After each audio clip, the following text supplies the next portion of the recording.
అందరికీ నమస్కారం. చంద్రహాస్ అని పేరు పెట్టుకుని నవ్వుల పాలవుతున్న ఈటీవీ ప్రభాకర్ కొడుకు. వివరాల్లోకి వెళితే 2 రోజుల క్రితం తన సినిమా ప్రమోషన్లో చంద్రహాసు ఒక పాట పాడాడు. దీన్ని పాట అనే కన్నా భూత పురాణం అంటే బాగుంటుంది. ఎవరైనా మంచి పాట పాడి ఆ పాటను యూట్యూబ్లోనో, ఫేస్బుక్లోనో, ఇన్స్టాగ్రామ్లోనో పోస్ట్ చేస్తారు. ఎందుకంటే ఆ పాట మంచి అర్థాలతో బాగుండి ఉంటే అలా చేస్తారు. నీ పాట కనీసం వినిపించడానికి కాదు కదా, కనీసం వీడియో పోస్ట్ చేయడానికి కూడా అర్హత లేని పాట. నీ పాట ఎలా ఉందంటే, ఒకవేళ ఆ పాటను షేర్ చేసినా, లేకపోతే లైక్ చేసినా, పోస్ట్ చేసినా సరే, ఆ లింక్ ఎవరికైనా పంపించినా సరే వాళ్ళ ఛానల్స్ కొలాప్స్ అయిపోతాయి, అన్సబ్స్క్రైబ్ అయిపోతాయి. అంటే నీ పాట అంత దరిద్రంగా ఉంది. ఒకవైపు ఏమో మీ నాన్నగారు ఈటీవీ ప్రభాకర్ గారు, మా అబ్బాయి ఎంతో కష్టపడి నటిస్తున్నాడు, మా అబ్బాయికి సపోర్ట్ చేయండి అని మీ నాన్నగారు ఒకవైపు చెప్తున్నారు. అయితే నిన్ను మెగాస్టార్ చిరంజీవి గారితోనూ, అలాగే రవితేజ గారితోనూ, అలాగే చక్రవర్తి గారితోనూ, జేడి చక్రవర్తి గారితో నిన్ను పోలుస్తూ మీ నాన్నగారు ఒక వీడియో చేశారు. వాళ్ళు వెనకాతల ఎవరి బ్యాక్ బోన్ కూడా లేకుండా వాళ్ళు ఎదిగారు, కష్టపడి పనిచేసేవారు ఎప్పటికైనా సక్సెస్ సాధిస్తారు అని మీ నాన్నగారు అన్నారు. లాస్ట్లో అలాంటి వారిని ఎవరు ఏమీ పీకలేరు అని అన్నారు. అదొక బ్యాడ్ వర్డ్. ఏమీ చెయ్యలేరు అని అనొచ్చు, కానీ ఏమీ పీకలేరు అని అన్నారు. నువ్వు కూడా సక్సెస్ అవుతావు.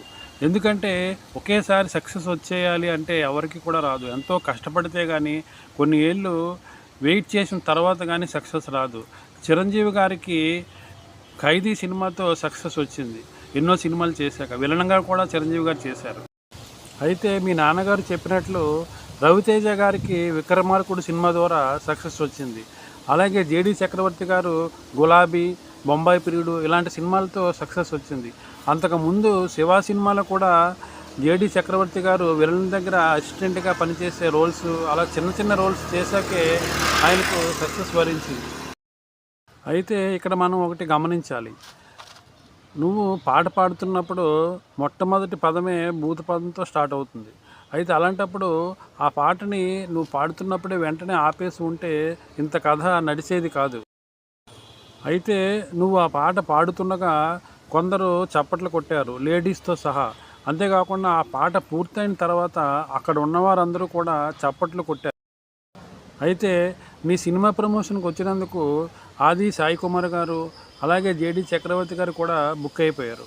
ఎందుకంటే ఆల్రెడీ వాళ్ళ ఇళ్ళ దగ్గరికి వెళ్ళి విలేకరులు, జర్నలిస్టులు వాళ్ళు వెళ్ళి, దీనికి మీరు ఏమంటారు సార్, కెమెరామెన్ గంగతో రాంబాబులో పవన్ కళ్యాణ్ ప్రకాష్ అని అడిగినట్లు ఈ క్వశ్చన్స్ అన్నీ కూడా వాళ్ళ మీద వేస్తున్నారు.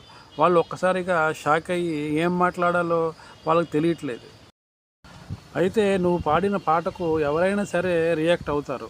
అలాగే జర్నలిస్టు అశోక్ కుమార్ గారు రియాక్ట్ అయ్యి ఒక పోస్ట్ పెట్టారు. ఆయనకు మీరేం చేశారు? ఆయనకు వార్నింగ్ ఇస్తున్నారు. 24 అవర్స్లో అపాలజీ చెప్పకపోతే, సారీ చెప్పకపోతే నీకు వేరే విధంగా ఉంటుంది అని బెదిరించే విధంగా వీడియో చేసి మీరు పోస్ట్ చేయడం జరిగింది. అయితే జర్నలిస్ట్తో పెట్టుకుంటే ఎలా ఉంటుందంటే, మీ సినిమా ప్రమోషన్ జర్నలిస్ట్ ముందునే మీరు పెట్టుకోవాలి. ఇప్పుడు చాలా సినిమాలు జర్నలిస్టుల ముందుని కూర్చుంటున్నారు. వాళ్ళు రకరకాల ప్రశ్నలు అడుగుతుంటే సినిమా వాళ్ళు దానికి చెప్తున్నారు. ఆ విధంగా ప్రమోషన్ చేసుకొని దానికి పబ్లిసిటీ స్టంట్గా ఉపయోగించుకుంటున్నారు. అలాంటిది నువ్వేం చేస్తున్నావు? జర్నలిస్ట్ మీద తిరగబడి 24 అవర్స్లో సారీ చెప్పమని అడుగుతున్నావు. ఈటీవీ ప్రభాకర్ గారికి, అలాగే వాళ్ళ అబ్బాయి చంద్రహాస్ గారికి మొన్న 1 మంత్ క్రితం జరిగిన సంఘటన గుర్తులేనట్టుంది. టోల్ ప్లాజా దగ్గర ఒక లాయర్ను ఆపి టోల్ ప్లాజా కట్టలేనందుకు టోల్ ప్లాజా సిబ్బంది ఆ యొక్క లాయర్ను చితకబాదేశారు. అయితే అక్కడున్న లాయర్లందరూ కలిసి వెళ్ళి అక్కడున్న టోల్ ప్లాజా దగ్గర ఉన్న సిబ్బందిని చితకబాది తరువాత అక్కడ అనైతికంగా టోల్ ప్లాజా నడుపుతున్నారని చెప్పి టోల్ ప్లాజాను అక్కడి నుంచి మొత్తం తీసివేయించారు. ఈ సంఘటన వీళ్ళు చూసి ఉండరు, కనీసం విని ఉండరు. ఎందుకంటే విలేకరుల మీద తిరగబడితే వాళ్ళందరూ ఒకటైతే మీ పరిస్థితి ఏంటి? అయితే నేను ఇక్కడ మిమ్మల్ని భయపడమని చెప్పట్లేదు, ఎందుకంటే మీరు చేసిన మాటలు కానీ పాట కానీ అలా ఉంది. ఆయన ప్రశ్నించారు, కానీ నువ్వు దాన్ని స్పందించకుండా ఉంటే నీ మాటకు కానీ నీకు కానీ విలువ పెరుగుతుంది. అంతేగాని ఇలా వార్నింగ్లు అవి ఇస్తే నీకు ఎవరు కూడా సపోర్ట్ చేయరు. అయితే చంద్రహాస్ ఇంకొక మాట కూడా అన్నారు, అంతకుముందు ఇలాంటి బూతు పాటలు లేవా, నేను పాడితేనే మీ మనోభావాలు దెబ్బతిన్నాయా అని అన్నారు. అయితే మరొక పక్క దర్శకుడు సంపత్తు ఈ పాటతో మాకు ఎటువంటి సంబంధం లేదు, మైక్ తీసుకొని సడన్గా చంద్రహాస్ పాడేసరికి అందరం కూడా షాక్ అయ్యాం అని ఆయన అన్నారు. అయితే అంతకుముందు అలాంటి పాటలు ఉన్నాయి, కానీ దాశరథి అలాగే ఇప్పటి చంద్రబోసు అలాగే సుద్దాల అశోక్ తేజ ఇటువంటి వారు అలాంటి పాటలు రాసిన తెలిసి తెలియనట్లుగా ఉంటాయి, ఇండైరెక్ట్గా ఆ పాట ఉంటుంది. అంతేగాని నీలాగా స్టేజ్ ఎక్కేసి డైరెక్ట్గా కనీసం ఆడవాళ్ళు ఉన్నారు, ఫ్యామిలీ మెంబర్స్ ఉన్నారని చూడకుండా అయితే ఇలా ఎందుకు అలాంటి పాట పాడాడు అన్న ప్రశ్నకు సమాధానంగా అంతకుముందు వాళ్ళ నాన్నగారు ఈటీవీ ప్రభాకర్ గారు వాళ్ళ అబ్బాయిని ఇంట్రడ్యూస్ చేసినప్పుడు జేబులో చేతులు పెట్టుకొని నించోవడం, ఎక్కువగా యాటిట్యూడ్ చూపించడం, ఇలాంటి పరిస్థితులు ఎక్కువగా ఉన్నాయి. అందుకని చాలామంది నెటిజన్లు బ్యాడ్గా కామెంట్లు పెట్టారంట.